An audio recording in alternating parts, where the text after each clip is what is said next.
മുഹമ്മദ് നബി സല്ലല്ലാഹു അലൈഹി വസല്ലം മുഹമ്മദ് ഇബ്നു അബ്ദില്ലാഹ് അൽ ഖുറശി അൽ ഹാഷിമി അൽ മുത്തലിബി മക്കയിൽ ജനിച്ച അല്ലാഹുവിൻ്റെ റസൂൽ സല്ലല്ലാഹു അലൈഹി വസല്ലം അവിടുത്തെ കുറിച്ച് അവൻ വിശ്വസിക്കണം, സാക്ഷ്യം പറയണം. എന്ത്? അവിടുന്ന് അബ്ദുല്ലാഹ്, അള്ളാഹുവിൻ്റെ അബ്ദാൻ. എന്താ അള്ളാഹുവിൻ്റെ അബ്ദ് എന്ന് പറഞ്ഞാൽ?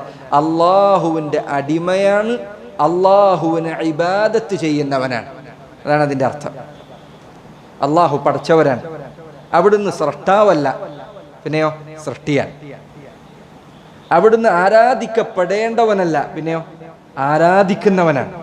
അള്ളാഹുവിനെ ഇബാദത്ത് ചെയ്യുന്നവനാണ്, ആരാധിക്കപ്പെടേണ്ടവനല്ല. അബ്ദുൻ ലാ യുഅബദ്, ആരാധിക്കപ്പെടാൻ പറ്റിയ ആളല്ല, അബ്ദാണ്. അള്ളാഹു ഖുർആനിൽ പറഞ്ഞതുപോലെ നിങ്ങൾ അള്ളാഹുവിന് പുറമെ ആരാധിക്കുന്നവരെല്ലാം ഇബാദുൻ അംസാലുക്കും, നിങ്ങളെ പോലെയുള്ള ഇബാദുകളാണ്, അള്ളാഹുവിൻ്റെ അടിമകളാണ്.